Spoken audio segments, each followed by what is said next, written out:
Make sure we're on point. Yes, indeed.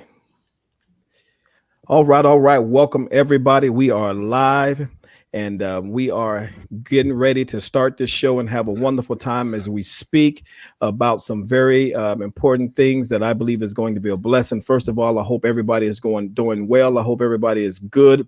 I hope everybody is having a blessed day and has already had a wonderful day. So we're going to start out and we're going to get some things going on here and just have a good time tonight.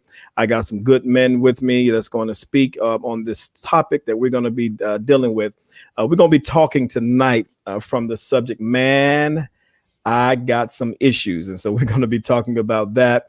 And so we're going to be dealing with that from the man's perspective and just talking about some things that I believe it can really be a blessing to people, particularly targeting men. So that's what we're going to do tonight. And we're going to just share and we're going to get into it and we're going to speak from our hearts and we're going to share some things. And as normal, if you're watching this, we invite you to make some comments. But of course, we always say keep everything tasteful, keep everything, you know, uh, professional, if you will. But we're gonna have a good time tonight as we discuss some things that I believe is going to be instrumental to us as men, but also is for everybody because women, you'll be able to pick up from some of this stuff too to help you with your men, if that makes sense. All right. All right. So hey, we're gonna start out here and we're gonna just toss it around. First of all, we're gonna have you introduce yourself. We're gonna start up top here with Barney. Go ahead and introduce yourself. Tell the people a bit about yourself and what you do and where you are. Where you are. All right. My name is Barney Murray, and I am here in sunny Tucson, Arizona. Uh, Tucson. Tucson. Yeah. And this is where I met actually Gary a few years Yes. ago at a men's Yes. conference. And Yes. when it's right, it's right. When it clicks, it clicks. And here it is Yes. years later. And in quarantine, we reconnected. Um, and so my day job is that I operate a out of a high school, a charter school, a recovery dropout credit recovery program for high schoolers, and Awesome. very interesting and good work. Good work. I'm also the president of the Arizona Christian Men's Fellowship, which is 23 years old, and that's a network of churches here citywide in Tucson that we meet once first and third Saturdays for breakfast and fellowship. And we are doing it virtually now due to COVID restrictions and what have you. Um, and I'm also the pastor of men at Gideon Full Gospel here in Tucson, where my pastor is Latrice Jester. All right. All right. All right, Barney. Out in Oh, yeah. Tucson, AZ. Yeah, on the I like personal side, I've been married to Jackie for 41 years. I think it'll be this year, 41. and All been right. together all of our lives. I- I'm 66 years old, and she's a year younger, and we celebrated our first and second birthdays together. So we've been around each other and by each other a long time. And I have Yeah. three grown children and 11 grandchildren. Wow, Barney, man, I didn't know you were 66, brother. God's been good to you. You're looking good, man. Look you look at these guys you got up here. Yeah, I'm trying to hang with y'all. They trying to hang with us. I hear you. All right, Dr. Nichols, go ahead, brother. Introduce yourself. Tell the people a little bit about yourself, bro. All right, I'm gonna be real quick. I'm Dr. Tracy Nichols, married, have two children, two granddaughters, um, business owner of True Unity Mentoring Incorporated, as well as Nichols Counseling Services. Been here in Atlanta for the last 26 years. Been married for the last 26 years as well.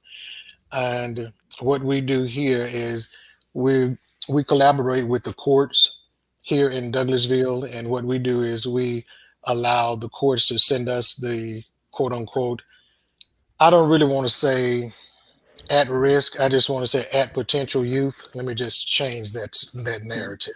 Yeah, yeah. And and Like then it. once they come in, instead of them, in lieu of them going to jail, they can come through our program. Within about 6 months to a year, and we go ahead and get them straight and send them on back out, and continue that relationship with them. And we also provide marriage counseling, individual family counseling, anger management counseling as well. And basically, that is about it for me because, like I said, I don't want to be on here long, but go ahead. Go All ahead. right, all right. I like that. So change the narrative, not at risk. I like that. Let's go, Ryan. What you got, brother? Introduce yourself. Tell people a little bit about yourself, man. Hey, what's going on, everybody? My name is Ryan Bill. I am an elder in the Church of God in Christ. I attend the Greater Victory Church of God in Christ under Superintendent George Martin. I do work in education. I work at a continuation school for kids who might not have been able to, as we say, integrate into the regular gen ed because of their behaviors. But in the program that I work for, we're a behavior modification program, and we take in youth that, have some problems with the law. Everything with my program, they're literally quarantined before the quarantine happened. We open up gates for them, close gates. It's almost like a jail in school, but it helps to reform them to get them where they need to be because of some of the behaviors that they do. And it's rewarding. You see some of the kids come back and they've made changes. They went on to become better citizens, and that's what I strive and look for. I have been married for almost 3 years now. I have 2 kids, a daughter and a son, and I'm here. I'm not as young as Bernie thinks I am. I'm in my 40s, so I'm trying to hold on to keep these gray hairs black, but they turning. So I'm just gonna go with the flow. But yeah, and it's good to see you on here. Dr. Nichols and Gary. I am familiar with Gary from some years back. We were in the same lineup together for a revival. And after during quarantine, here we are connected again. So it's good to see you, brother. Yes, good to see you, my brother. I told you, Ryan, you need to go ahead and join this ball head club, man. We're doing it big. I'm telling you. Come on with this ball head club, brother. We're doing it big. Yeah. But yours is by choice. yeah. Mine is by choice. Yeah. Yeah. I don't have time to be lining up and fading and all that stuff no more. I'm not doing it no more. And I ain't paying no $30. Well, COVID has made me have to come my own here. Yeah, that's what I'm saying. So, but hey, listen, tonight I'm excited because this show is entitled "Man, I Got Some Issues," and we're going to talk about some things that's relative to what men deal with and how men have to cope with certain things, and even just try to do our best to get into the psyche of men.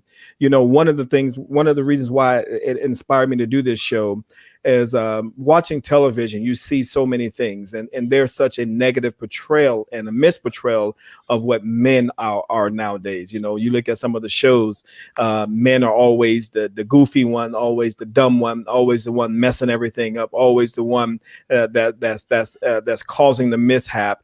And it seems like the men can never, ever save the day, So I figured let's do something and let's talk about some things, because it's obvious that in this day and time in which we live, men do deal with things. And as a man myself, and you all have been men, we do deal with things. And it's definitely doesn't take a rocket science to say that, hey, I got some issues, some things that I'm trying to work through, some things I'm trying to work on.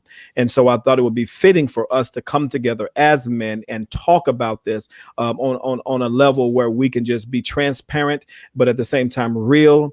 All of us are Christians. I often say that at the same time, even as a Christian, I'm not going to over spiritualize everything. There are some things that are just straight up practical, some things that are straight up common sense, some things that are just straight up. We don't have to get in the Greek and the Hebrew and break it down and speak in tongues twice to kind of get the message across. So tonight, what we're going to do, we're going to just cover some things, and perhaps it's going to encourage, inspire, and give somebody a sense of hope that whatever it is that they're dealing with, where they are, they'll be able to overcome it and do it in a way that is going to cause them to not just get the victory, but keep the victory. Right. So we're going to start tonight. And I want to just throw this out here, and I'm going to go ahead and have Dr. Nichols start this one off. And I'm going to throw this question, if you will. What do you think is the main issue that most men are dealing with during this season? Dr. Nichols. Identity. Mm. Uh, Just like that, huh? just like that identity. Because when you don't really know who you are, there's no way that you can actually lead anybody else. Right. And I think that sometimes, men want to be leaders and all of that, but if they don't know themselves, how can they help others create the leader within them? Or how can they lead anybody when they don't even know themselves? Meaning that I always tell people you got to be one with yourself before being one with someone else. See, sometimes when a person really doesn't understand the makeup of themselves, the DNA of themselves, the characteristics of themselves and their bloodline. And sometimes it's not even about what your daddy has done and what your uncle has done and all of that. Oh, we got the generational curse. No, no, no, I don't believe in all that. I believe that whatever your particular issue was, that is yours. Now, can I identify some things that has happened down the bloodline? Yes. Can I break that? Yes, because I have the authority. I have the power. I don't sit and say, "Oh, it's just a generational curse." See, I think that when people do that, the mindset is weakened year after year because see, no one wants to put in the work. So it's easy for people to say, "Oh, it's just running our family." Uh, obesity running our family. No, a bad diet running your family. It's not obesity runs in no family. It's a bad diet. Not high blood pressure and all. It's a bad diet. So I think when people really don't understand their own identity, that's when they struggle the most in our society. Because if you look on the mainstream, you look on social media, they'll tell you what a man should be. And then now you're trying to fit in this box. You're trying to fit the definition that society has said this is what men do. You should do this. But when you learn who you are as an individual and when you learn whose you are in Christ, that's when you can begin to stand boldly and say, you know what, that may work for him, but it's not going to work for me. Yeah. You can't just throw every man in a pot and say, okay, this is what a man should do. No, because women don't even do that. So why? And the men have been programmed, if you will. Men have been programmed to think a certain way, to feel a certain way, and to believe a certain way. But when you step out of that and you understand your own identity, it is easier for you to step into the role that God really has for you. So a lot of that in today's society is the biggest issue from what I've experienced here, when men come into the office is identity because they're trying to live up to so many expectations that it's impossible for a man to live up to these expectations that society has deemed for you to live up to. And when you know who you are, it's kind of easier for you to allow the other stuff to bypass you because if it doesn't apply, let it fly. Right. And I think a lot of people, they do that, they're trying to get a piece of this man, that man, this one, and then try to build a bear. Basically, you're trying to like build a man, like, oh, let's build you. You need to be this, you need to do this. So now you're hearing all of these narratives of what a man looks like. Now you're over here trying to emulate this brother or emulate this brother. But you know what? That may not be your path. That may not be your journey. And your journey is different from the next man's journey. Now, how we get there, from what I've experienced, how we get there, now that's going to be how you determine that, not by how someone else determines that. Yes, that's good. I like it. So identity. So that's one of the biggest issues you see men struggling with nowadays is the fact that they don't really know who they are, and they either they're trying to become something that they're not based upon what others tell them that they should be, or they're just simply trying to, or they're allowing other people to, in essence, name them, Dictate, if you will. right. Yeah, I think that's good. I like that. Barney, what do you got to say on that note right there? What's the biggest issue that men face in this season? He nailed it. To me, it's the identity as well. But from my perspective and from my experience, that men are focusing and concentrating on the roles that they play and developing the roles that they play, they never get to their own identity because they're too worried about being a father, a student, employee, boyfriend, and all of these different roles. So they even forfeit their own identity. Wow. And then wonder why they're unhappy all the time. That's good. That's And good. the culture that we're in, things have been migrating and normalizing. So if they have flaws, character flaws, they've been normalized. The trauma they might have experienced, and I'll use the word emotional deficiencies that they have. Yep. If they don't deal with those, Mm. then and they normalize it, and like brother said, that's just the way I am, or that's my family. Yeah. It's no longer an issue. So why even work on it? Wow. So things have gotten normalized. The roles that we play, if we put in time and effort, is to be a better role than it is to be a better Barney. Right. Yeah. I'm a So better that's father. we just playing a part. A lot of times men get into just playing a part rather than just being real and being themselves, and perhaps embracing who God created them to be. They see, oh, I like the way Barney is, so let me just try to be like Barney. No, in essence, you're saying be yourself. Mhm. Do you? Yeah, Yeah, do do you, you. right? Ryan, what do you say on that? Considering this question, I think it's subjective because everybody's Mhm. issue is not the same issue. Right. There's some men that deal with marital problems, some that deal with erectile dysfunction, some that deal Mhm. with low self-esteem, some that deal with suicide, some that deal with depression. So when you say what is the biggest issue, one of the things I would say that I found out just through my little young years of living and dealing with people is acknowledgement. You can't truly say that something is a problem until you acknowledge that it's a problem.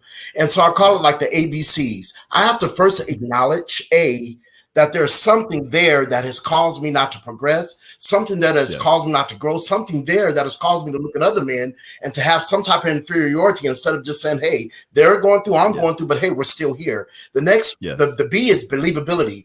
If I believe what I've acknowledged, now I place myself in the C category for consideration. I'm considering what I believe because I've acknowledged it for change. So I can never change if I don't believe that what I've acknowledged is actually existing. And I think once we get down to the foundation of, hey, you know what? I do have an issue. And I think one of the biggest things that we deal with as men, it's hard for us to acknowledge that there's something there that is keeping me from being who I need to be, something there that is actually, making me unstable. And I think when it comes to relationships, when it comes to friendships, when it comes to dealing with people, no one wants to be the person to say, hey, you're the reason why all the dominoes fell. They could have been standing, but you pushed that one and now everything was attached to it. I think once we acknowledge the problem, acknowledge the situation, the believability comes in now. Hey, wait a minute. I believe what I just acknowledged because that is true. And once I believe it, now I can consider it. Once I consider it, now change begins to take place because I'm recognizing it. I'm saying, hey, I'm not the person to be pointing fingers now. It's me. I'm the one that when I look in the mirror, now I'm able to see not what, sometimes how women will put on makeup to cover a flaw. Men don't wear makeup, but in the light of how we do allow life to try to be the makeup for us, I can put on a tie and a suit and shirt and appear to be the businessman that I am, knowing that there's something lacking. Even though I might have the degree, I'm still lacking somewhere. So once I acknowledge that and be true to myself, now I can change. Now I can be helped. And I've never been one per se to say, I don't have that problem. I don't have this. If I have that issue, this is what it is. And so I'm able to now deal with it and head face on. It's too many men now fighting from the foxhole. Come out of that foxhole and stand on the front line and acknowledge it, believe it, and consider it for change. As you say that's powerful. As you stated that, I'm thinking about how oftentimes as men, right, I believe that there is no revelation that does not apply to the one that received the revelation. So anytime we receive something, it also applies to us as well.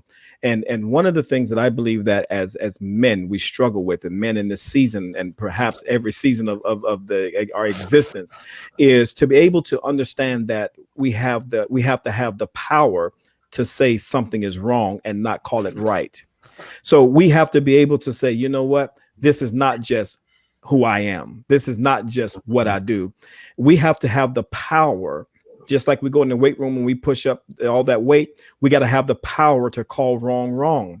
And I believe that, as Ryan alluded to, once we get to that place where we're able to say this is wrong and this is not right, and I have to change this, I believe at that moment we open ourselves up to be pushed towards that place where we can see change in our lives. But we got to have the power to call wrong, wrong. So, I often say that when you get to the place where you start saying, this is just who I am, this is just what I do, that simply means that flaw, that habitual thing has now gotten into your spirit to the point that it has intertwined in your personality where you can't even determine if this is me or if it's something that's wrong.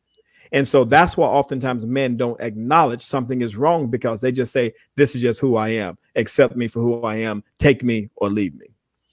Yeah. Can I interject there for a second on that? Yes, yes, sir. I think that also when people say this is who I am, they actually have put themselves in a stagnated category. Right. Because they're not going to move now, because in their mind, they have made up in their mind, this is who I am. Yeah. So if this is who I am, why am I going to change? If this is who I am, what is the purpose of me changing? Everybody knows that this is how I am. But when you do self-evaluation, and how I teach clients, and here I teach them, I say, listen, I want you to identify the top 2 things that you struggle with the most. Mm-hmm. You know that is so hard for them to just give me 2. Yeah. Especially when I break it down and say, the reason I want you to identify it, because I don't want to have to do it for you. You can come in here and I can tell you, hey, you got this going on, this. But when it's something different, when you can identify your own issues and you're able to point them out, and you're willing to actually get the necessary tools that you need to be able to deal with those issues. And a lot of men don't have the space to do that, because it is frowned upon when a man taps into his emotions, when a man shows any type of feelings, if a man cries, all of those things. So now it's like he's feeling like he's going to be judged, versus, you know what, brothers, this is how I'm feeling. This is what I'm going through. But see, when you find brothers who can connect with you on that level, those are the ones that's going to help you grow and go to the next level. I think that a lot of men in our society today, I think it's an ego thing too. Oh yeah. They just don't want to acknowledge, it's like an ego. Oh, ain't nothing wrong with me. I'm good. I'm straight. Hey, my granddaddy did this, and my great granddaddy did this. And I always ask the question, and how did that work for them? And if it didn't, so you want to repeat the exact same cycle that someone, because that's what it all boils down to. It boils down to cycles and patterns. If you break the cycle, you can break the pattern, but it all starts mentally first. Yes. You have to acknowledge mentally something is going on. Then it has to go to the heart where you feel it. Then it goes to actions, MHA, mind, heart, and action. It got to go in that order. It's not going to go any other order. It's everything that you go through starts with a thought. That's why I said everything comes into mind. When you have your mind right, and when you have your mind on point, you begin to really feel that thing, and you begin to say, you know what? I know I need to change, and I'm going to reach out to get some help so that I can change. Then when you start doing crazy stuff, instead of you saying, I'm sorry, I'm sorry, I'm sorry. See, I never taught my kids to say that I'm sorry. I don't even do that, because you become a sorry individual, because all that you're saying, just a word.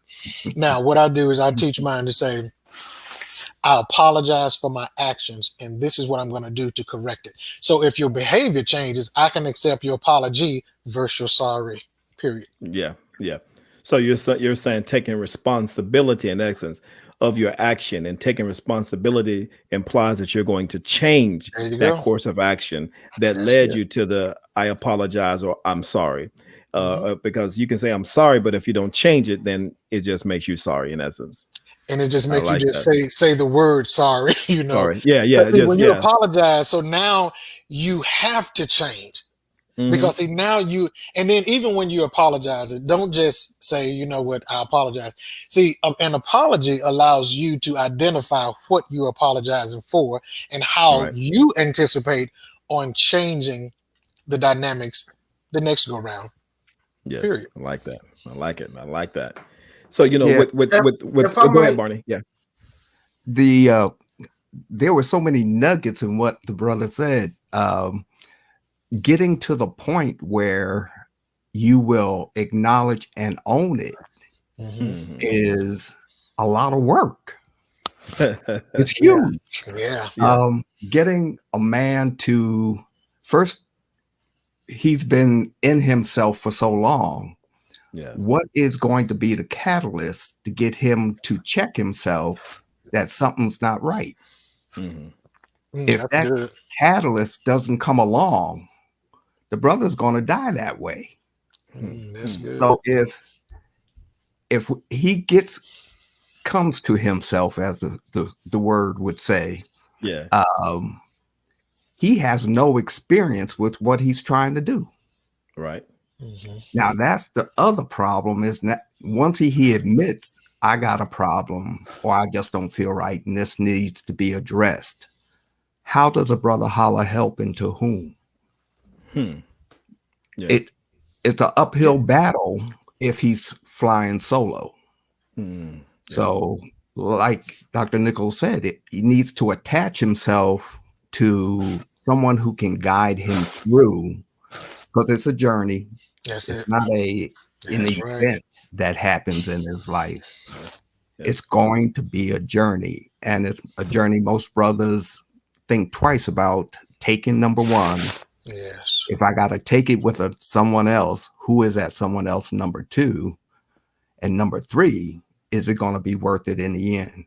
I'll talk myself right out of my self-improvement. Wow. I I'll just, like that. that's just too I much. like that. That's good. Yeah, like Ryan, you had something to say, Ryan.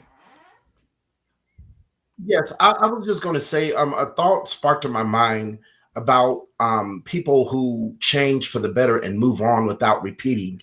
I teach my daughter this, that if you lie once, I can forgive you for the lie. But if you're a liar, then my forgiveness is no longer available to you because there's something deeper there that causes you to lie all the time.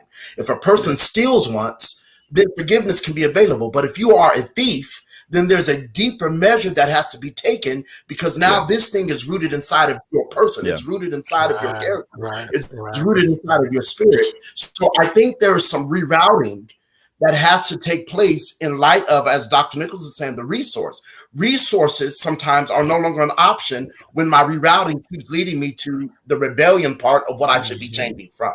So I think, it goes back to something. I remember working with I used to do prison ministry for years, and an inmate said something to me one time that I never forgot. He said, once I leave this facility, what are you going to provide for me that will keep me from selling drugs when that was my way of living? Do you have something in place that will place me at a job that I can make the same amount, that I can do what I was doing to keep me in the momentum and that same level that I was at, when you telling me I don't need to sell drugs, but this was easy because this is what I did for a living. I went home and I thought about that for a long time, and it reminded me, we so many oftentimes have everything to give a person when they're not in that situation, like jail. It holds them. They can't sell drugs while they're in jail. But when they get out, have I provided something for them to be able to function in life without saying, okay, you can't do this no more, you don't need that, man, you're going to repeat this. I think with men, we have to have alternatives, and with the alternatives, it has to be better than where I'm at. It has to be something that I now can embrace. And that's why with Dr. Barney and Dr. Nichols was saying, the rerouting and the resources and attaching to yourself, I think we as the men that are stable minded, that have the concept about some things in life, we have to have that capacity where if a person says, can I ride with you? I have to be willing to go, even if they don't offer gas. And I'm talking principally now, even if where they got to go is a long way, I got to have that capacity with them to say, man, I'm going to be with you. Since you're looking at me as an accountability partner or somebody that you can put on, I'm willing to go that extra step. I'm going to go with you all the way. And oftentimes we get frustrated when a person's not changing right away, and we drop them off at the next exit.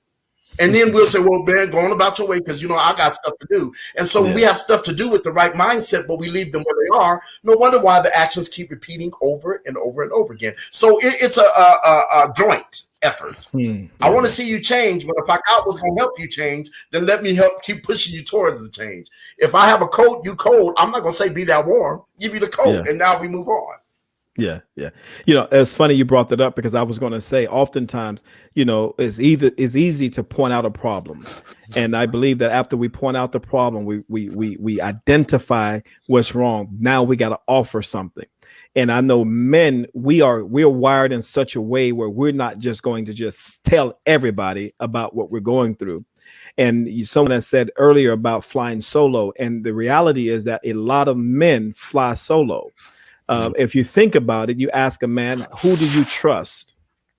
Who can you go and talk to about a man's issues that you're having that you can trust, that's not going to turn around and critique you and judge you and not going to throw you under the bus, but that's going to actually love you into a place where you begin to acknowledge what you're doing is wrong, and then you change it. And I believe one of the problems as men, we have to be able to be there for each other.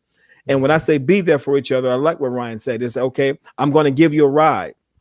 You're making my ride a little bit more bumpy right now.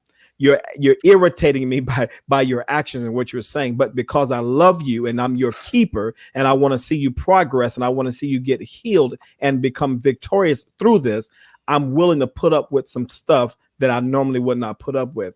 And I believe that as men, as we can not, we often say hold each other accountable, but we got to be there for each other. And when I say be there, I mean, we have to genuinely be there for each other so that when somebody is going through something, a brother is dealing with something, we can be there and we're not going to always have the solution.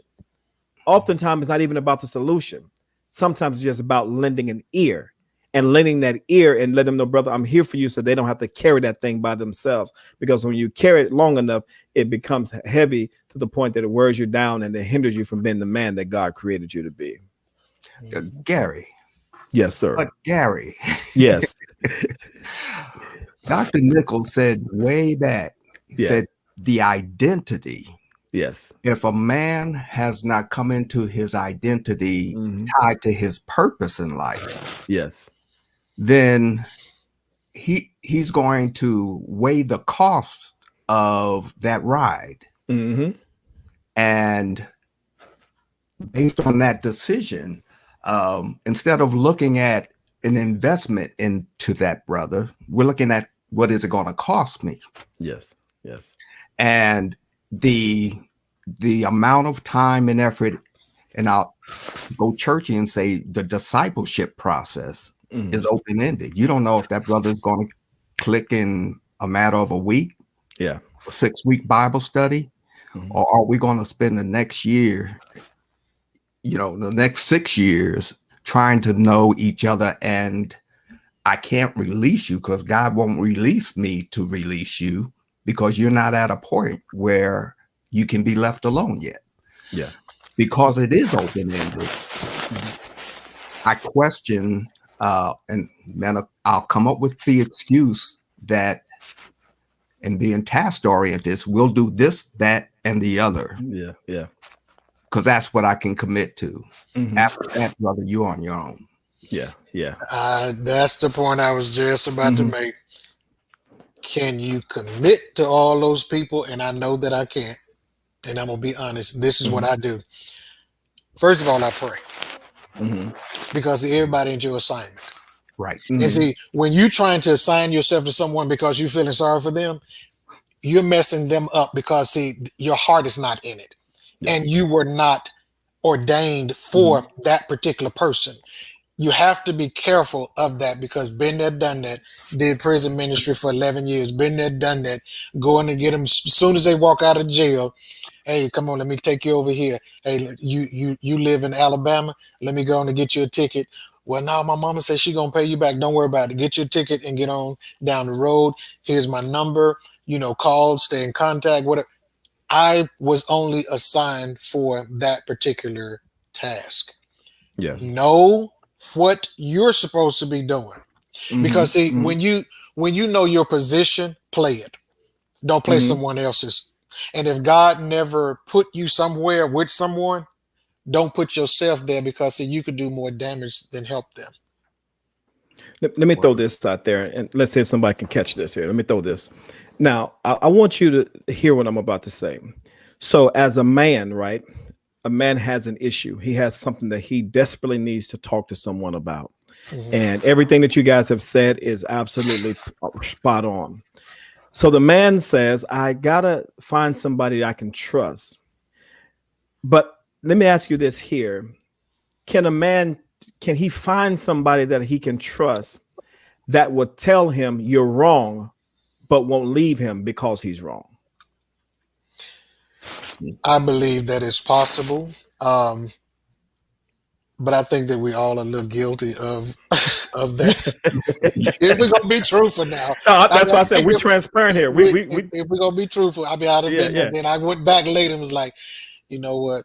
Yeah, you messed up. Yeah, I just yeah, really wanted to knock you out, but I'm back. yeah, yeah. I'm back. I had to go on over here and talk to the Lord about this here, because you made it seem like you okay with it, and I'm trying to tell you it's not Not. helping you, it is hindering you, and you're telling Mhm. me I'm okay though. You're not. Yeah. That's why I had to walk off and leave you for a few weeks and let you kind of marinate in what I said. Then I came back and I apologized on leaving that length of time. But Yeah. trust me, I had to leave you at that moment, because had I not, It wouldn't have been good. it wouldn't have been good. So just know that I'm really radical like that with certain people. I am, Yeah, yeah. because I'm very passionate about what I do. And when you're Mhm. passionate about something, sometimes people will think that you're very angry, that you're very Racist. dogmatic or whatever. But it's not that I'm dogmatic about it, but it's like, you know what you're not gonna do is waste my time. That's what we're not gonna do. This is what we're getting ready to do. This is what I'm going to allocate to Yeah. you. And Mhm. what you do is make the best out of this right here. I can't hold your hand every step of the way, because, see, when you leave me, you're going to have to put those tools in effect. I can't sit up here and call you every 5 minutes. Hey, you're not downtown doing nothing. You ain't got no business, right? Are Yeah, you at yeah, home with your family? I'm not yeah. doing all that, because, Mhm. see, now I'm handicapping you, because you're Yes. never going to get it. You're That's never my going to do growth. it. It's just like when you keep giving your kids money every time they ask for it, and they don't even really need it, but they just asking because why? You're going to give it. It's the Mhm. same way with your time. Be very strict with your time, because see, time is something that we never can get back. So I don't like to waste it. So Yeah. therefore, I'm gonna tell a person, hey, this is what I can commit to for this length of time, and then afterwards I can send you here Mhm. where I entrust this person as well. You have to network, is what I'm saying. You have to network, Right. because see, you may be good at something. Mhm. Uh, Bernie may be good at something. Ryan may be good at something, and I may be good at something. But guess what? We all ain't good at the same thing. Yeah. So if I know what I can do, I'm gonna stay in my lane. Yes. I'm not gonna get in your lane because I'm trying to be this macho man, and that's another thing with brothers too. We think we Superman. Oh yeah, you need that done? I got you. Oh, you want that too? Oh, well, I can do that too. No, you can't. You burning yourself out. So I love to source out, Mhm. and I love to connect with the right people in what I'm doing. So when those people come and they have certain issues that I know that that's not my expertise, I'll tell them this is what I'm good at right here. And but this other brother, he's good at this. And this Yeah. is where I know you're going to get everything that you need on that perspective. That's how Yeah. I have to handle that. Yes, sir.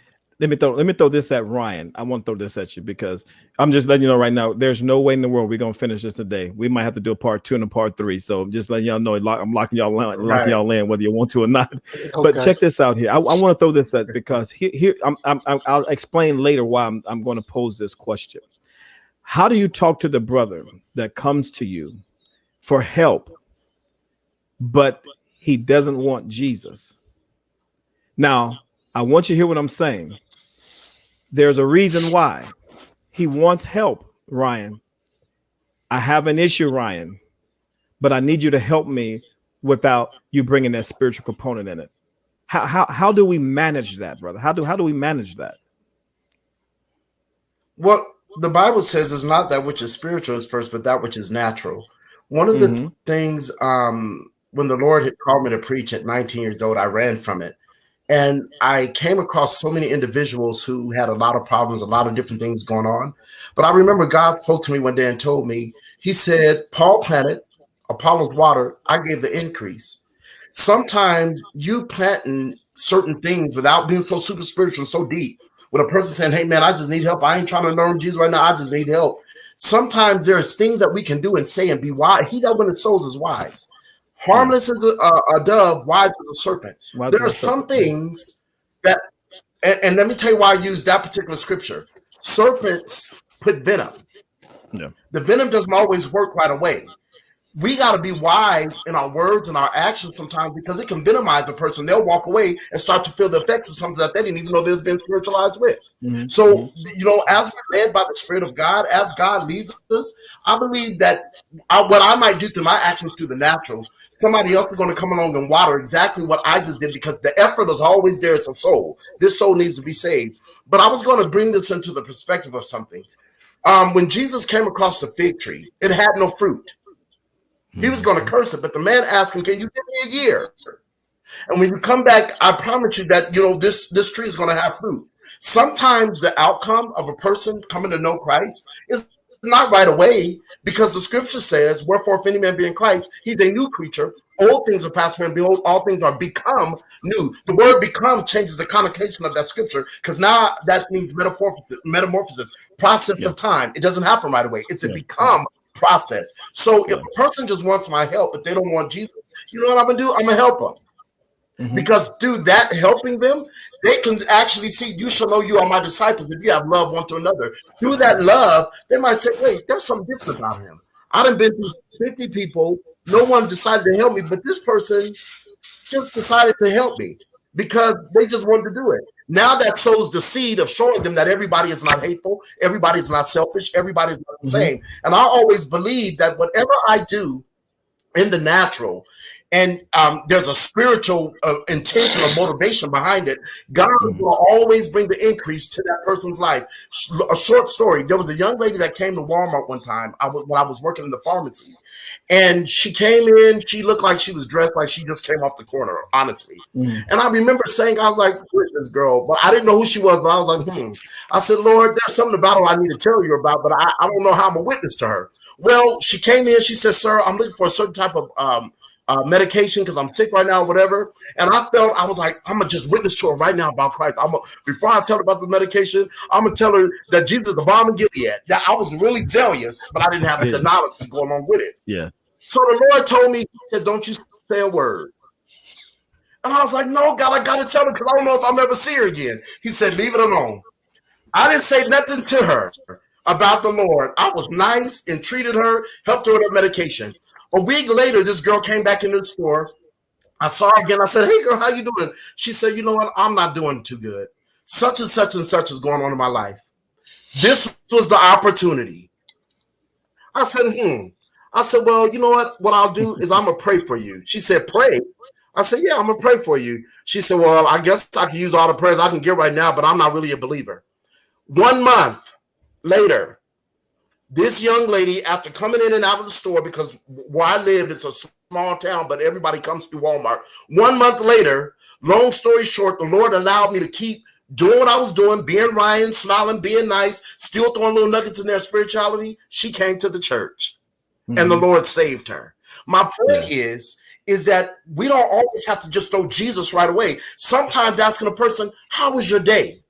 That's an opening spectrum to allow you to learn where there are. Once I can locate you, then I can begin to help get you to the destination you need to get to. But if a person just asks me for help, hey man, you got a few dollars or something, and I have it and God leads me to, I'm gonna help you. I'm not just going, oh, before I give you this dollars, you gotta lift your hands right now because the Lord need to save you. I ain't gonna break. No, that's just crazy.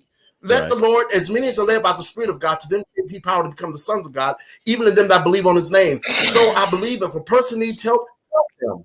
And if God leads you to bring him in, bring them in. Bishop G.E. Patterson said this. He was in a flower shop, and a woman kept coming through because he loved to garden. And finally, one day, he kept seeing the same lady, and he said, the Lord said, now you can witness to her. He said, but God, this woman got a lot of problems. I hear her gossiping and talking about things. He said, what I'm a witness to her about? He said, where are you at? He said, I'm in a flower shop. He said, ask her how she heard about the lily of the valley, the rose of Sharon. When he asked her, has she ever heard of those? The lady looked at him and said, I've been a gardener for over 30-something years, and I've never heard of the rose of Sharon, the lily of the valley. What is that? He said, it's not what is that, it's who is that. She ended up becoming a missionary in this church. So when we are led by the Spirit, when we do what God leads us to do, God will always get the glory and give us the increase for what needs to be done. I posed that question for this, and that's very good, Ron. I posed that question because here's the deal. The reality is a lot of men, particularly, and I'm going to say this, Christian men don't have balance. And when I say that, Dr. Nicholson, we've talked about this on our own private conversation. A lot of Christian men don't have balance. You go up and if a man comes to a man, the first thing they want to say is bow your head, get on your knees. But oftentimes we need to be wise and we need to be sensitive. And we need to be so balanced to the point. And there's a reason why I'm asking this question, because this is going to come into play. With everything that has transpired over the last few months with election and with the divide of the church and with all the stuff that's going on, I read an article where it stated that there is a lot of young, hear me good, young 20-year-olds in their 20s that's leaving the church. And even to the point where they're looking out other options for their spirituality. And I have seen an increase, young people turn into new age philosophies and all these different things because they feel that the church in some essence has failed. So wisdom says if that's taken place, we need to have balance as men. For those men that come to us, for those young men, Dr. Nichols, I know you work with a lot of young men that come and all they know is the street. All they know is the code of the street. All they know is this, that they've been taught by their clique. They don't understand about, biblical principles and biblical truths. They have no knowledge, nor do they want to know about it. But can we be balanced enough to reach them where they are? Can we be balanced enough to listen, to come up with a strategic plan on how to help them, that they might be a better man that will ultimately cause them to think to themselves, I need somebody to direct me that's much more powerful than me. And then they'll turn to God. So I'm saying balance is key. And I see that a lot that is being lacked in the church. So I asked that question for a reason. And Ryan, your examples and the analogy of the story was absolutely awesome, because sometimes we just got to be plain and keep it. Dr. Nichols, I know you're chiming. Go ahead, brother. Listen, the key. When he clears his throat, it's going to be deep. Go ahead, brother. The key is always build a relationship with people before you introduce anything and anybody. Right. I learned that. I've been in ministry 23 years. I learned that the very first time that I went out to witness. Mm-hmm. You can't just throw somebody no pamphlet and be like, you know what, Jesus loves you, and he's like, I love me too, So they coming back. You can't just throw stuff out and God is good. See, when you begin to exemplify who God really is in your life, that's how you really witness, not by your mouth. Mm-hmm. See, when you witness with your actions then will allow them to come to you. You won't even have to go to them. Right. When they see your actions on a consistent basis, that's what they did with Ryan. They seen his action on a consistent basis. And once they saw that, it intrigued her to go back constantly, because what he was doing was exemplifying who he really wanted to blurt out to her and tell her, but he allowed God to work in him instead of him speaking and trying to say, well, God told me, I can't, you already know how I feel about folks coming walking up with all this, God told me to tell Yeah, you. yeah, yeah, yeah, yeah. Well, I feel you, brother. he didn't tell you nothing, because if he'd have, I just talked to him. Go sit down. Don't come for me with that. Yeah, yeah. Do not come for me with that, because I can't stand that. I You're can't not either. that deep. You're not that Yeah. deep. Now, if it's a confirmation, that's one thing. But whatever God spoke to me, it'll be confirmation. It won't be foreign. Let me say that. As some folks try to come and try to tell you something Yeah. opposite of what God has spoken to you. See, that's foreign. That's not confirmation. So building that relationship and building that rapport with people, that's when you can really minister to people through your actions. Number one, I always tell people your actions speak so loud I can't hear a word you say. So all of that you can quote. Well, you know what John said? I don't. I just need to see what you're talking about. Don't tell me nothing about John right now.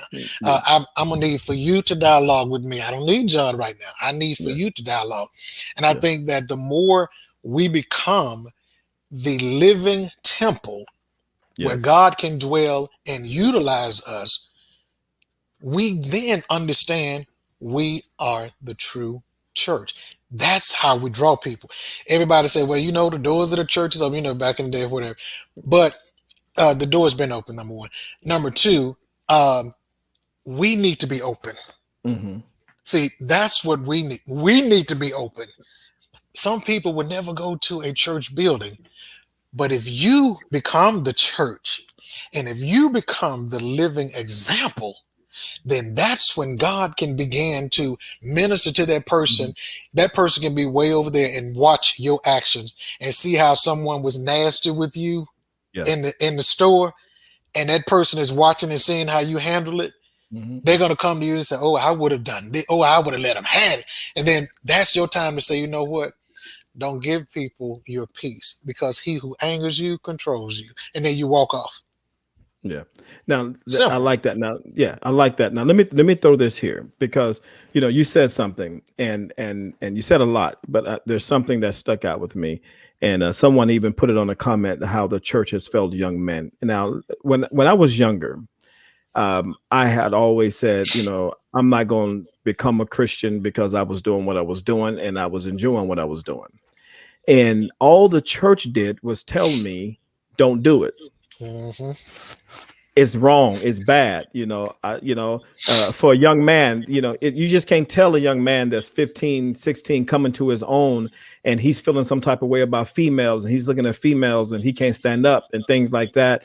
He got a fine teacher, and he's looking at these teachers and all this, and the church is saying, don't do it. Don't do it. Don't do it. So Barney, I want to pose this question, Barney. How can, because we're talking about, man, I got some issues, and a lot of the issues that I believe men possess could have been dealt with when they was younger, when they was in a place surrounded by people that was supposed to be empowered to help them, but never did help, was just simply told them what you're doing is wrong and don't do it. Don't tell me not just to do it. Tell me why not, why I shouldn't do it. Tell me how I need to handle these feelings I'm having, these emotions that I got. I'm 16 years old, man, and that girl over there looking good as I don't know what, and all you telling me is don't. Barney, talk to us, brother, because these young men need to know they got some issues. But Barney, we need balance. Barney, we need men to talk to them and be real with them, and not just quote 12 and 13 scriptures at them, but be real and talk to them like men. Barney, talk to us. That is huge. And that is an area I personally feel like I need to grab a hold of that. Partly because the program I run at the high school during the day, and then I run men's Bible study at night. So I get the best of both worlds when it comes to data. Everybody's talking. Now, here's the problem. With the demise of the family structure, I see you. When we back that up to what's going on at the home, and the parents or the parent is not taking ownership for the responsibility of the development of that young man at the child, will take them to church, We'll teach him verses. We still ain't talking about him being a male yet. Yeah. He's too young to talk about that. He is in the church, will grow up in the church if he does, hits middle school. It's a whole nother education going on. Yeah. And so the responsibility for that development is forfeited at home, is taken to church, and the parents will bring the student to church or the child to church, hoping that the church will pick it up. The church ain't touching it, put them in school. The school ain't, that's not what we're here for. Yeah. And so that 16-year-old boy is stuck between what is natural, because his spiritual development and his character, he doesn't know what it is not to do something because it's wrong. Got it. His YouTube videos, his Snapchat, and all of those things are telling him it's okay, it's normalized. This is what we do at 15. I'm amazed. Kids that I work with, 15, 16 to 18, they're doing stuff that was taboo when I was 22. Right. You know, Right. it has shifted by about 10 years. Yeah. And so trying to get that back under control, I don't want to say it's impossible, but it's one of those things that a few of us who are in the are available to be of influence to these young men have to do what Ryan did: be available, be firm, be corrected, and be able to build relationship so you can have some influence on these young men. And it's not until there's some corrective action taking place, and I can't tell you where that is, because it's going to be different for everybody or all these young men. It's going to be tough. We've lost, I think, almost a generation and a half to a worldview and not a biblical worldview. So here we come, and no scriptures, just relationships. And it's going to be an uphill battle. Changing the mindset, like Doctor said, going back that far is going to take a long-term relationship. And who's going to form that relationship? I like that. I'm gonna throw this at Ryan. This question at Ryan. That Ryan has something to say. You know, you Dr. Nichols said relationship. Thing. Ryan said relationship, and you even said relationship. And you know, relationship is a powerful thing. And I believe when it comes to being able to reach these young men, because now we've shifted our focus during this portion of the show. We're talking about young men, and because all of us at some point was a young man that lacked some direction and some guidance, and thought we knew what we knew but didn't know anything. Relation, if you take the first part of that word, relate, you can't really have effective relationship if you don't relate, or if you can't relate. So Ryan, how can we relate to these young men that maybe, Barney, I love the fact you said the father is not in the home for whatever reason. Doesn't even really matter the reason at this moment, but he's not in the home.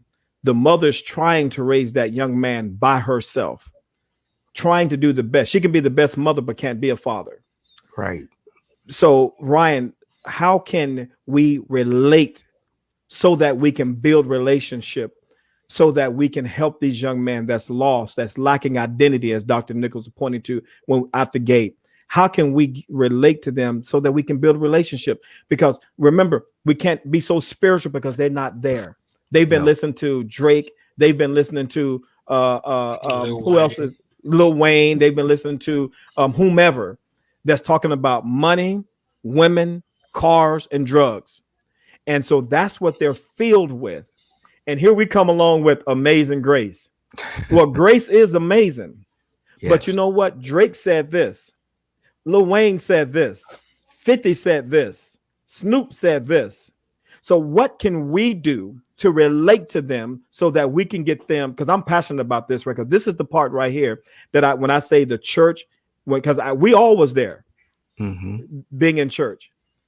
We need to be real with these young men. I know you liking girls. Ooh, yes, I get it, bro. I've been there. I know that feeling. Ryan, how can we relate, brother? Talk to us. Well, personal testimony. I was raised in as a PK. My upbringing was very strict. You know, we couldn't go to movies. We couldn't wear certain things. Couldn't go to football games.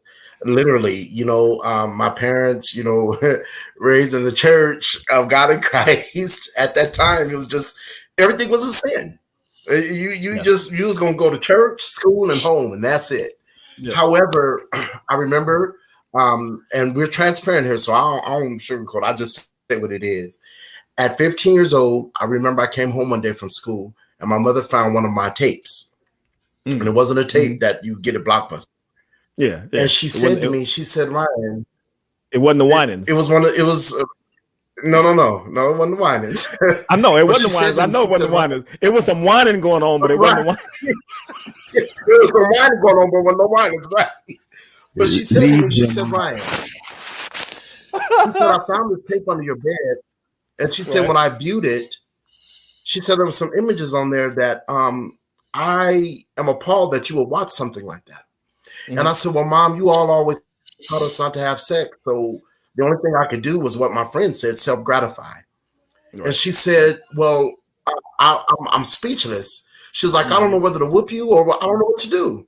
I said, and this is the conversation we had. I said, Mom, don't whoop me. I said, because no one ever told me it was wrong. She said, well, I didn't have to tell you it was wrong because it was something I never thought you would do. I said, but now that I've done it, this is where you have to educate me. What am I doing wrong? No one knew. You just happened to go into my bed and find the tape. If you had never found it, I would still keep doing it.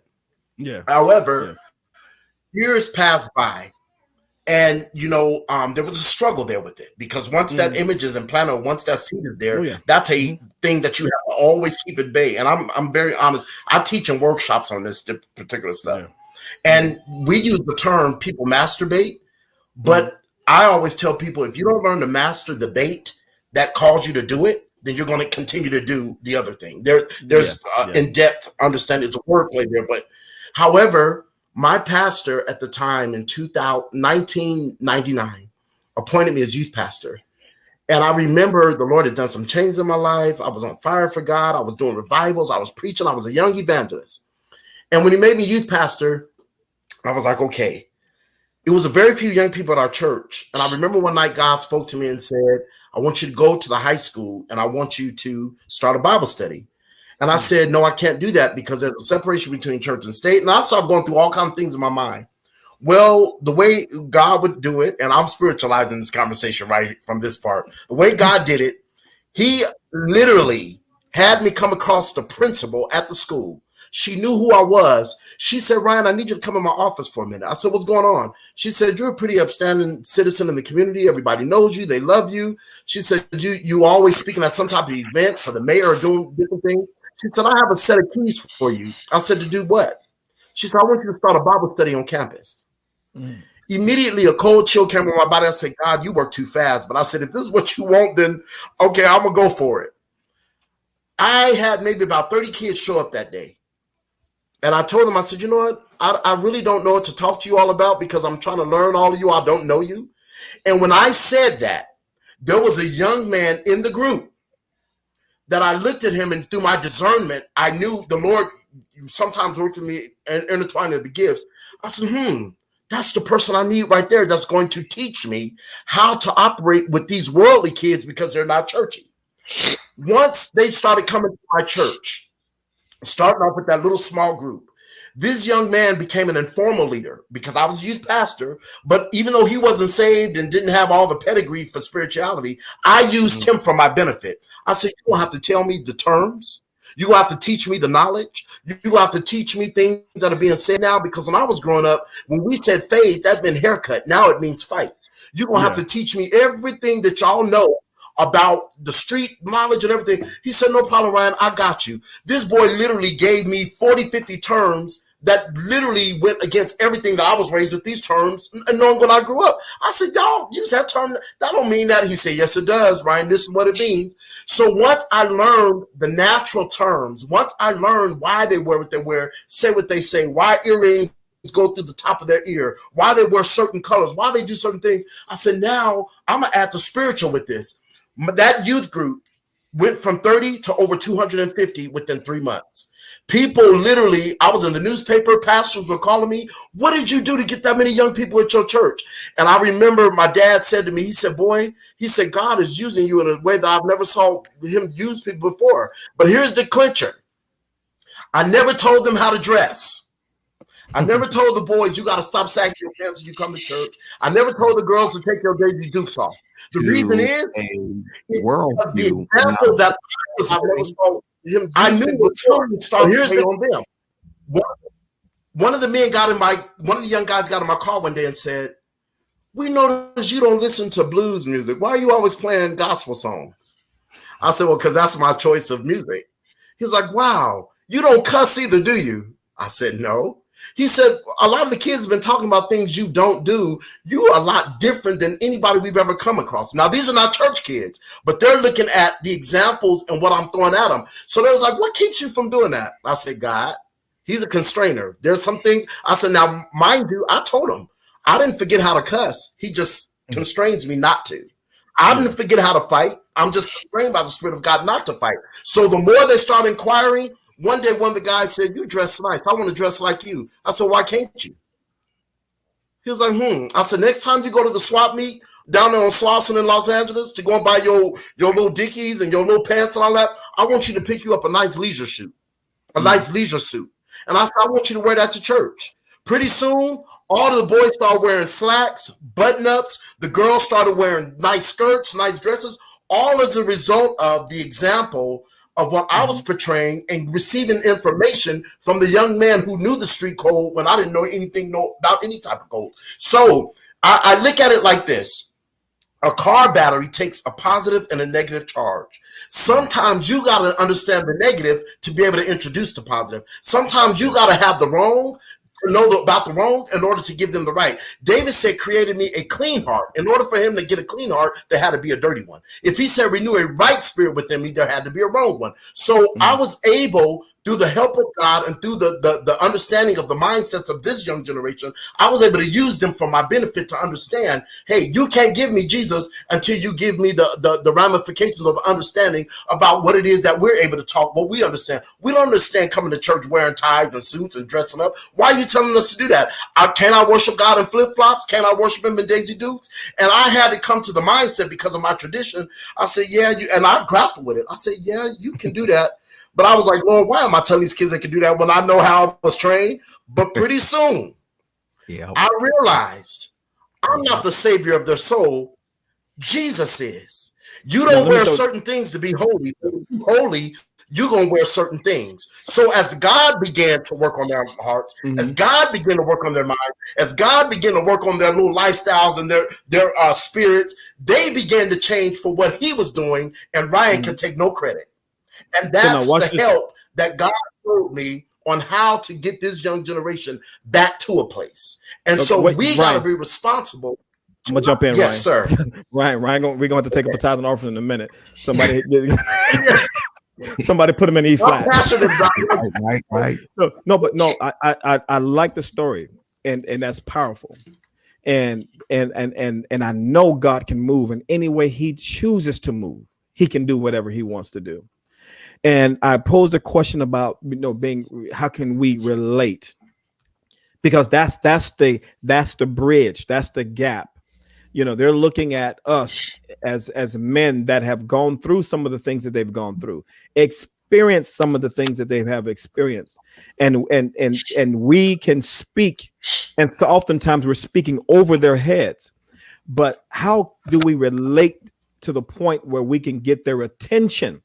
Because you got to remember, we're battling Facebook, we're fighting against Instagram, we're fighting against TikTok, we're fighting against Snapchat, we're fighting against YouTube, we're fighting against all the music that they're listening to, all of the various influences that's in their lives that you and I did not have to contend with. Oftentimes we say, I don't know why these kids are doing this. Well, the reality is we didn't do it because it wasn't there. Who's to say that we wouldn't have been in front of social media all day and all night? Who's to say that we wouldn't have been outside if we had all of this available to us? So what I'm saying is that, Dr. Nichols, I'm going to throw this at you. We have these young men that's struggling with various things, and they are looking. And I'm telling you right now, it's not fair to say they want to be that way. I have taught, and one of the things that I have enjoyed not being a pastor is I have now access to people from various lifestyles, various issues, various struggles that I can talk to them. And being in law enforcement, I talk to people in so many different arenas and so many different places in their life. So I'm trying to, how can we relate so that we can develop the relationship? I said all that to say that. Come out of tradition, number one. Tradition. Come out of tradition. Come out of it. Mm-hmm. Everything that we were taught is not all accurate. Let's just be real. And, I can say amen to that. And everything that people are calling a sin is not necessarily a sin. Let me explain to you. And I know you all were brought up saying, well, oh, if you smoke a cigarette, you sinning. But the pastor would come right on out there Baptist church and go out there with the deacons in the back. I saw it in my own eyes. And come right on back up in there and then be up there hooping and hollering or whatever. So then I started thinking, that's not a sin. That's a sickness waiting to happen. When people argue, oh, you're not supposed to eat pork because that's what the demons went into. You got high blood pressure. That's where you need to pull back on eating certain things. Mm-hmm. Everything is not a sin. And when you telling these kids, oh, well, then you watching TV these many hours a day, that's a sin before God because you wasting time. No, it's not. That just means that they lazy. It ain't got nothing to do with that. What we got to stop doing is we got to stop trying to bring the old into the new, and we have to balance it. Meaning, I like what Ryan said about what he didn't know. He stepped back and said, oh, let me see this young man. He knows what's what. So if we need to learn to connect with these kids. Mm-hmm. We got to stop acting like we so super spiritual and all this here, like we never done nothing. Get on those kids' level, get on those brothers' levels, and let them understand, you know what, you're a man just like I am. You put your pants on the same way that I put mine on. At the end of the day, let's talk. Let's not quote no scriptures. Let's talk. Let me hear your heart. And sometimes when you hear a person's heart, that's when you can pour into their heart because now they're open to receive. But if you come with them with all the judgment and you come with them with all of the scriptures, they're going to be just like this. They're going to be on lockdown because they're not ready to receive. But if you're there and you're listening and you're like, you know what? Wow. And they would say, Dr. Nichols, you know what? I keep forgetting that you're a pastor, man. He's like, man, I be saying stuff. I was like, no, don't. I said, I ain't your average pastor. I said, look, no. I need to hear the raw, authentic you. I don't need you to give me a version of yourself that you're not. I don't need that. Mm-hmm. I need to hear what is it that you're struggling with so that I can make sure that I'm there to help you in that area. I'm not trying to come and pour nothing into you that you don't need. And sometimes we pour stuff into people. They don't need all of that. They don't need to know, oh, I need to exegete this. Them folks don't care nothing. First of all, they don't know nothing about all that. Don't nobody care anything about that. All they want to do is just hear you come to them on their level. If we can ever get to a point where we stop thinking that if we stop, like my mom always said, sometimes people are so heavenly minded that they're no earthly good. And that is so true because all they talking about is, hey, how you doing? Oh, I'm blessed and highly favored. Oh, the Lord is my shepherd. I'm broke, y'all. I'm just going to be. See, that's what I need. Don't come talking all that with me. I'm not. Be authentic. That's what people need. People need you to be authentic. I can see people on the street and then, some people say, dog, you know him? You talk to him? Yeah.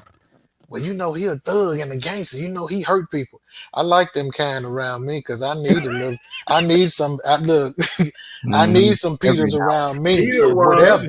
I need some Peter Peters. was Whatever. the Right. Yeah. That's what I'm talking about. You know. So look, bring them on because see, when they come, they feel comfortable with being themselves, and therefore I can reach them where they are. If you reach a person where they are and take them where God wants you to take them, not where you want them, but where God tells you to take them, that's how you really become effective ministers of the gospel, because now you're here and you're not thinking here. Now you're letting them know, you know what? This is two brothers talking. What's going on? So when you reach, you teach.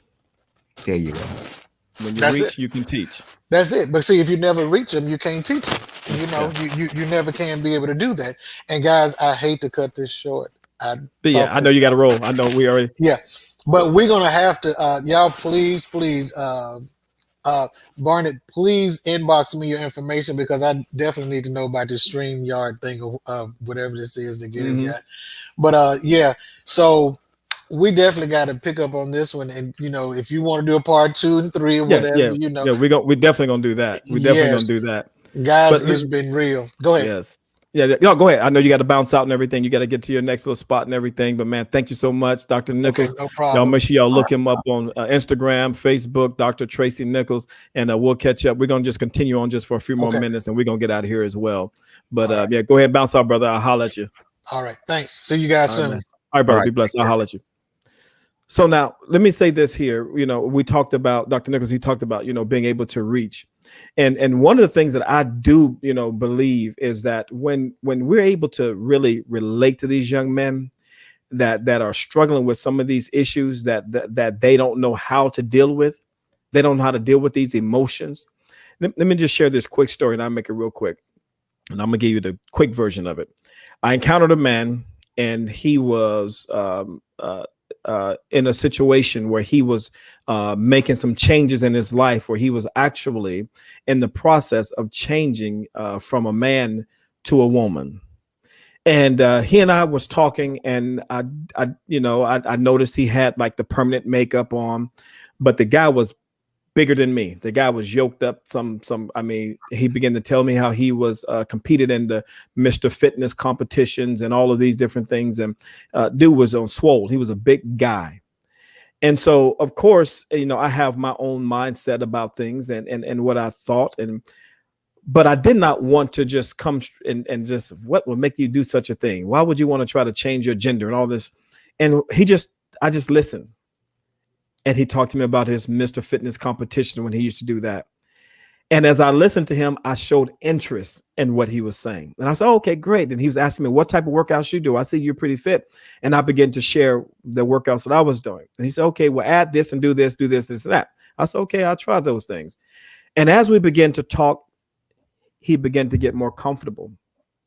And he began to share with me some of the pains in his life that ultimately led him to the decision that he was making. And it was one of those moments in life where I felt like I always got something to say, but I wanted to be careful because I said, what I'm about to say could make or break this situation. I have to be very wise. And before I can say anything, he looked at me, he said, you know what, Adams, he said, you're a spiritual man, aren't you? And I said, well, I am a Christian. He said, I could tell because there was something different about you. And he said, but I really appreciate the fact that in all of our talking and what I'm going through and how I look, not one time did you look at me funny. You didn't judge me. You didn't put me down or anything like that. And I went on to just share some things with him about life, about how he could be healed from the pain that he was experiencing and the things that he had gone through in his life. There was no need for me to talk to him about his decision without addressing the root that led to the decision. Yes. And so I began to talk to him about those things. And we talked for about 30, 35, 40 minutes. And the conversation ended. I went my way. I don't know whatever transpired with him. I don't know what ever happened to him. But I will say when I left there, I was so proud of myself for how I dealt with him and how I encouraged him and how I spoke to him, that hopefully, and I believe that something I said perhaps touched him. Mm-hmm. And I'm saying that to say this, that we have to have balance when we reach these people, when we reach these young men, when these young men are going through some stuff, they've seen some things. I've talked to young cats that have gone through stuff from selling drugs to murder to assault with deadly weapons. Robbing 211s. Armed robberies, all kind of things. Mm-hmm. And we just can't come with them with, holding up a "I love Jesus" banner. I love them, but they need me to talk to them and be real with them and be men. Y'all go ahead and speak on that for a minute. Yeah, go ahead. Ryan, go ahead. I was just going to say, to hear that story reminds me as to why it's so important when you are trying to win a person to the Lord, when you're trying to help a person be better. I teach different workshops around soul winning. And one of the things that I always tell people, Jesus told his disciples, launch out into the deep. The deep. Yeah. Oftentimes we stay comfortable with the shallow, because to launch out into the deep, that now challenges me to do something that I'm not familiar with. And it should never be where I feel so comfortable to talk to people to where I don't feel like there's a need to pray or a need to use my discernment or when I start getting too comfortable in this thing, that means I got a monopoly on what I really don't have a monopoly on mentally. And so I end up defeated. But when he told his disciples, launch out into the deep, go into the place that you haven't been, he didn't tell them to take fishing poles. He said, let down your net. Yeah. And I believe the reason why he didn't say take fishing poles is because when you use a fishing pole in the natural to bring in a fish, you wound them coming in. Mm-hmm. When you use a net, they come whole as they are. Yeah. It's time for the church to let people come in as they are without wounding them to come in. Yeah. Why am I trying to use a certain type of bait and hooking you in when you come in, you're bleeding? Mm-hmm. I don't need you. You're already down. If you're already out there and you're in a situation, I don't need to try to hook you to get you in. I'm just going to use the net because now you come in whole. To use a hook, I'm wounding you when you come in. I don't want to wound you. I want you to come in whole, so when God gets done with you, what you were in won't be in you. Isn't it amazing how you can pull fish out of the salt water, but still have to salt them when you eat them? That means they might have been in a situation, but it doesn't always mean it was in them. They were just in the surrounding of that thing that seemed to have overtaken them over. So when in relatability and being balanced, keep a net mentality. Yeah. I'm here for everybody and not just a certain type, because when you go fishing, you only get one, but when you use the net, you get a whole heap of what you might not have been expecting. In God did a whole school of them. Yeah. Hey, brothers, this has been real. Here's the deal. We know for sure we coming back with a part 2. And when we come back with a part 2, because there are a lot of single mothers raising young men, and they are in a position where they have to try to do their best to lead them, to guide them, to teach them, to instruct them on how to be men. And when we come back on our next show, we're gonna get that date confirmed. And for those that are watching, please, if you're watching, make sure you share this video, because we went deep and we're gonna go deeper the next time we come together. But I will say this here: we're gonna talk and we're gonna continue. I appreciate your transparency. I appreciate the fact that we can come on here and we can be authentic and we can be real and we can share from our hearts, because that's what men like. Men don't like fluff. They don't like nobody pretending. Men like, just come at me, brother. Tell me what it is. That's the way I am. Tell me what it is. Don't come at me trying to sell me something. Just how much. That's what I want to know, how much. And so that's the way men operate. And so I want to thank you all, brothers, for this show tonight, because it was definitely enlightening. It was inspiring. It was one of those things where we went deep on some things, and we're going to continue this talk because I know for a fact, I believe in my heart, that this is one of those things that we have to discuss. Man, I got some issues, and we're going to talk to men how to deal with those issues. We only touched on one thing tonight that we had, but that's okay. But the reality is we're going to continue to discuss this. We're going to come back again. So Barney, I want you to take a moment, tell the people how they can reach you, whether it be your website, social media, whatever. How can they reach you, brother? I think the quickest way is that I am on Facebook actively and proactively Like that. under Barney Hilton Murray. And from there are other groups and affiliations that I maintain and take care of. So, but that's about the quickest way to do it. Facebook. Yes. All right. Facebook. All right. Ryan, how can people get a hold of you? How can they reach you? How can they connect with you? Facebook. Keep your book, that book there, so you can see my face now. Facebook, but also Instagram. Also Instagram, King .R&B, which is Ryan Monte Bill. So you can see me on Instagram, on Facebook. I'm really active on Facebook, but Instagram I also do go to. So either or. All right, good. And I'm Gary Adams, and thank you all so much. You can find me on Facebook. You can follow me, Gary L. Adams. Also on Instagram, I'm there as Gary L. Adams as well. You can visit my website, just launched just a couple weeks ago, GaryLAdams.life. Have some good information on there, some upcoming things that we're going to be doing, and all the shows are on there, the information of the shows that I do.